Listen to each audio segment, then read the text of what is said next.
इस चैप्टर में हम बात करेंगे फ्रिक्शन के बारे में। फ्रिक्शन मतलब कि घर्षण, दो चीज़ों को आपस में जब रगड़ते हैं ना तो वो चाहता है कि ना रगड़ा जाए, मतलब कि हिले ना वो दोनों ऑब्जेक्ट एक दूसरे से, उस चीज़ को बोलते हैं फ्रिक्शन। उस फोर्स ऑफ रेजिस्टेंस को बोलते हैं फ्रिक्शन। कभी फ्रिक्शन की ज़्यादा कमी हो जाए तो ऐसा हो जाता है, देखो केले के छिलके पे पैर रख के कैसे गिरे हैं, क्यों? क्योंकि पैर के नीचे जो सोल होता है, नहीं, वो जूते का सोल और ज़मीन के बीच में अच्छा खासा फ्रिक्शन होना चाहिए, तभी तो वो पकड़ के रखेगा ना उसको, वरना तो फिसल जाएगी, वो जूता फिसल जाएगा, नीचे गिरेगा वो आदमी। अच्छा, आप जो साइकिल वगैरह अगर चलाते हो तो ब्रेक मारते हो तो कैसे मार पा रहे हो? फ्रिक्शन की वजह से मार पा रहे हो। देखो फ्रिक्शन जो है अपना एक फोर्स लगाता है, इसको हम बोलते हैं फोर्स ऑफ फ्रिक्शन। जैसे कि एक कॉपी रखी हुई है, आपने साइड से धक्का लगाया, उसको धक्का लगाने के बाद वो कॉपी मूव करेगी, पर मूव जो करेगी उसमें आप एक जो है ना एक फील कर पाओगे फोर्स ऑफ फ्रिक्शन को। वो चाहता है कि ना हिले, आप उसे ज़बरदस्ती धक्का लगा के हिला रहे हो कॉपी को, तो आपके हाथ के डायरेक्शन के जो ऑपोजिट डायरेक्शन में फोर्स लगा रही है ना वो कॉपी रुकने के लिए अपनी जगह पर, उसी को बोलते हैं फोर्स ऑफ फ्रिक्शन। यहाँ बोल रहे हैं कि क्या क्या फैक्टर्स हैं जो अफेक्ट करते हैं फ्रिक्शन को, मतलब क्या इसे बढ़ाया या घटाया जा सकता है? तो बिल्कुल भाई ऐसा किया जा सकता है।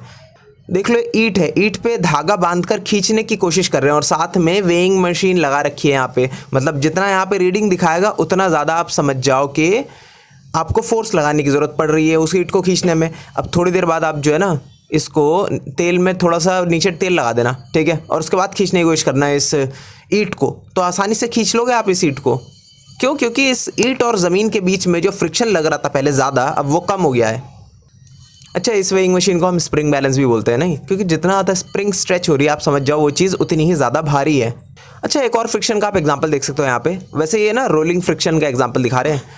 यहाँ पे इनके पास एक छोटा सेल है, होता नहीं है छोटा रिमोट में रंगने वाला सेल, तो उन्होंने इंक्लाइंड सरफेस पे रखा, ये तिरछे सरफेस पे, और यहाँ से छोड़ दिया, तो ऐसे फिसलते हुए गया वो काफ़ी दूर तक, नहीं, पर जाकर वो आखिरकार रुक ही गया। क्यों? क्योंकि रोलिंग में भी फ्रिक्शन एक लगता ही है, फ्रिक्शन की वजह से वो बहुत ज़्यादा दूर तक नहीं आ पाती, कोई भी चीज़ रुक जाती है एक दूरी पे। जबकि वहीं पर इन्होंने बीच में क्या सैंड पेपर रख दिया, सैंड पेपर होता है बहुत ही खुरदुरा सा, तो उस पर वो ज़्यादा देर तक फिसल नहीं पाया और ज़रा सी दूर जाते ही रुक गया। देखो यहाँ पे ही रुक गया ये, और यहाँ पर देखो कितनी दूर तक गया था ये, नहीं।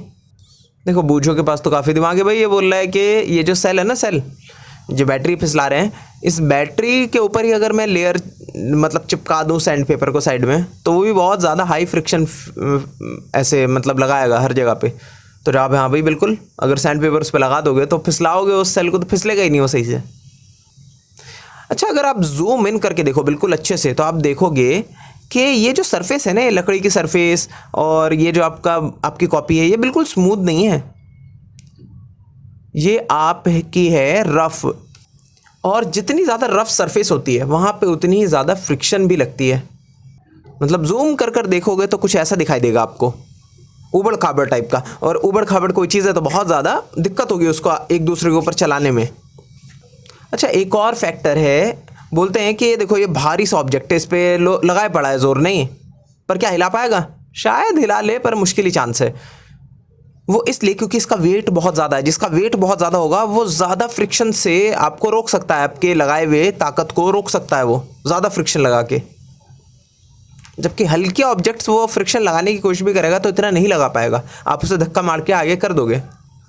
फिर कह रहे हैं कि फ्रिक्शन अ नेसेसरी इविल, मतलब ज़रूरी भी है भाई, इसके बिना तो आपके पैर जहाँ पर रखोगे वहीं पे फिसलोगे, कभी मुंह फूटेगा कभी नाक फूटेगा। इससे अच्छा है कि फ्रिक्शन हो, उसके बिना आप गाड़ी भी नहीं चला पाओगे, क्योंकि गाड़ी के टायर ऐसे घूमते रहेंगे अपनी जगह पे, गाड़ी आगे नहीं बढ़ेगी।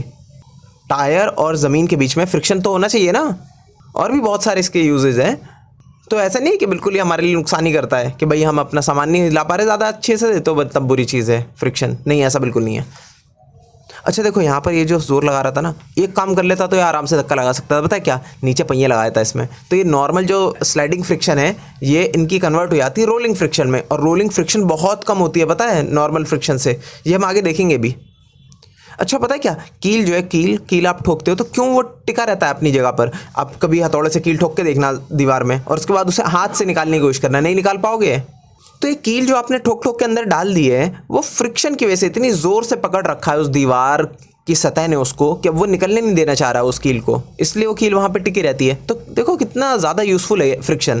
अच्छा देखो, ये जो हमारे पैर के सोल होते हैं, मतलब जूते के सोल होते हैं, पैर के सोल तो नहीं, तो ये नीचे से देखो घिस जाते हैं। क्यों? क्योंकि फ्रिक्शन को बार बार इससे जो है झेलना पड़ता है, फ्रिक्शन की फोर्स को झेल झेल कर आखिरकार ये घिसा जाते हैं। अच्छा, इस घिसने में जो है काफ़ी हीट भी जनरेट होती है, पता है आपको? हाथ ऐसे रगड़ोगे तो बहुत हीट जनरेट होती है अच्छी खासी, क्योंकि फ्रिक्शनल फोर्स को आप ओवरकम कर रहे हो तो वो एनर्जी जो आप लगा रहे हो कहीं ना कहीं तो जाएगी, वो हीट में चेंज हो जाती है। ये देखो, हाथ ऐसे रगड़ोगे तो हाथ हो जाएंगे गर्म।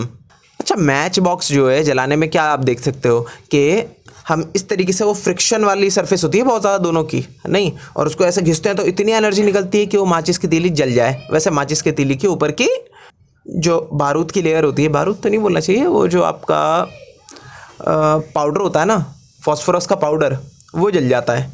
तो उसे बनाया इस तरीके से आता है उस पाउडर को कि कम से कम हीट पे ही वो जल जाए। अच्छा, बहुत ज़्यादा हीट करके पता है, अपना पत्थर से भी आग जला सकते हो, घास में पत्थर से भी बहुत ज़्यादा जो टैलेंटेड लोग होते हैं ना, पत्थर को ऐसे घिसते हैं बहुत ज़ोर से, तो वो सूखी घास जल जाती है उतनी ज़्यादा हीट से। फिर आगे बोल रहे हैं कि इंक्रीज़ या फिर डिक्रीज़ करने का कोई तरीका है क्या फ्रिक्शन को? बिल्कुल है भाई, क्यों नहीं है, बहुत सारे तरीके हैं। जो जूते में सोल लगे होते हैं ऐसे टेढ़े मेढ़े लगे होते हैं, क्यों लगे होते हैं? ताकि फ्रिक्शन को इंक्रीज़ कर सकें, ताकि हम फिसले ना।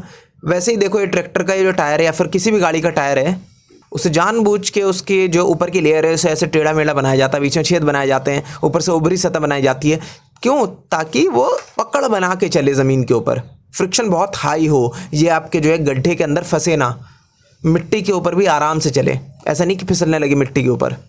एक और तरीका है फ्रिक्शन को कम करने का, ल्यूब्रिकेंट लगा के। भाई ल्यूब्रिकेंट लगा के कैसे? पाउडर ल्यूब्रिकेंट हो सकता है, आपका ऑयल के फॉर्म में हो सकता है, किसी भी तरीके से हो सकता है ल्यूब्रिकेंट, जो कि दो सतह के बीच में फ्रिक्शन को कम कर दे। कैरम बोर्ड पे यही तो करते हैं, पाउडर डाल देते हैं ताकि वो अनइवन सरफेस इवन आउट हो जाए।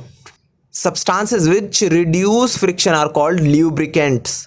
अब देखो, ल्यूब्रिकेंट क्या होता है? ये जो अनइवन सरफेस होती है ना दोनों ऑब्जेक्ट्स की, उनको बीच को भर देता है, वो भर देता है तो काफ़ी हद तक स्मूथ हो जाता है, नहीं सरफेस काफ़ी हद तक स्मूथ।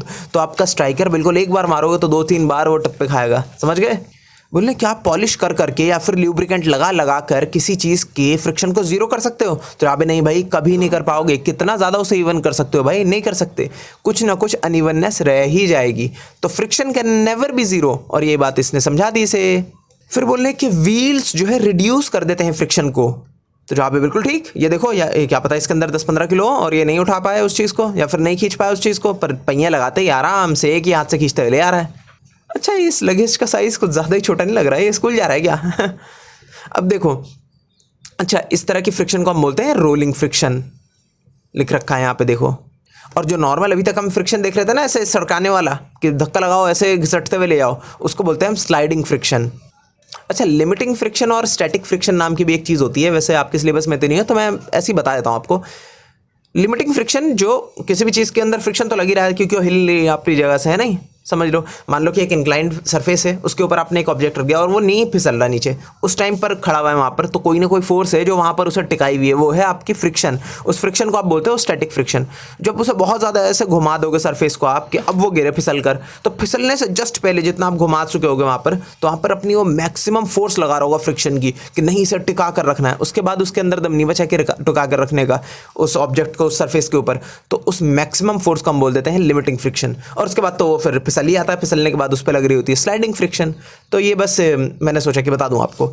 आगे बोल रहे हैं कि ये देखो, ये कॉपी है, कॉपी के नीचे रख दिए 3 पेंसिल। अब इसे लुढ़काओगे तो बहुत एक ही उंगली से लुढ़का लोगे बहुत ही आराम से, नहीं, जबकि उसके बिना अगर आप लुढ़काने की कोई मतलब लुढ़कता तो नहीं, वो फिर फिसलता, तो फिसलने में ज़्यादा आपकी एनर्जी खर्च होगी। क्यों? क्योंकि sliding friction is more than the rolling friction. अच्छा देखो, रोलिंग फ्रिक्शन का एक और एग्जांपल, जो बॉल बेरिंग्स होते हैं वो मोटर में लगा दिए जाते हैं, क्योंकि मोटर की जो शाफ्ट होती है वो घूमती है बहुत तेज़ी से, तो उसके आसपास की जो सतह है उस पर तो घिसेगा तो उस पर लुब्रिकेंट वगैरह कुछ भी आप नॉर्मल लगाओगे तब भी स्लाइडिंग फ्रिक्शन को कम करोगे। स्लाइडिंग फ्रिक्शन होती है बहुत ज़्यादा, इसलिए उसको बिल्कुल ही कम करने का तरीका है उसे रोलिंग फ्रिक्शन में चेंज कर दो। लगा दो रोल्स बीच बराबर में, मतलब कि स्फेयर्स लगा दो छोटे छोटे से, जिनको हम बॉल बेरिंग बोलते हैं, तो आपके उस नॉर्मल फ्रिक्शन को रोलिंग फ्रिक्शन में कन्वर्ट कर देंगे, जो कि बहुत बहुत कम हो जाएंगे। तो आपकी मोटर आवाज़ ही नहीं करेगी और ख़राब भी नहीं होगी सालों सालों तक। आगे बोल रहे हैं फ्लूइड फ्रिक्शन क्या होती है। बोल रहे हैं कि खाली सतह जो है आपकी ठोस सतह सिर्फ वही फ्रिक्शन थोड़ी लगाती, लिक्विड्स और गैसेस वो भी आपके फ्रिक्शन लगाते हैं और बहुत अच्छे अमाउंट में लगाते हैं। कई बार जैसे आप अपने हाथ को ऐसे हवा में हिला सकते हो तो हिला सकते हो, पर एक छोटा सा जो है ना फ्लूइड का फ्रिक्शन, मतलब कि हवा का फ्रिक्शन आपके ऊपर लग रहा है, पता है, आपको फील नहीं हो पा रहा है। अच्छा, यही फ्रिक्शन आप जो है ना पानी के अंदर अपने हाथ को हिलाना तो बहुत स्लो स्लो हिला पाओगे। क्यों? क्योंकि फ्रिक्शन वहाँ पे ज़्यादा लग रहा है, वहाँ पे फ्लूइड फ्रिक्शन ज़्यादा लग रहा है। और अपने हाथ को अगर आपने शहद के अंदर डुबा दिया तो वहाँ पर हाथ हिलाना आपके लिए और मुसीबत। क्यों? क्योंकि वहाँ पे फ्लूइड फ्रिक्शन और भी ज़्यादा होगा। ये वैसे लिक्विड टू लिक्विड या फिर फ्लूइड टू फ्लूइड डिपेंड करता है। वैसे साइंस की टर्मिनोलॉजी में बात करें तो गैसेस को और लिक्विड्स को ही फ्लूइड कहा जाता है। ठीक है, फ्लूइड। और ये जो फ्रिक्शन फोर्स उस फ्लूइड की वजह से लगता है उसे हम बोलते हैं ड्रैग। ठीक है, ड्रैग। वैसे ड्रैग ना नॉर्मल फ्रिक्शन को भी कई बार बोल दिया जाता है, बोलते नहीं है ड्रैग रेस करना है।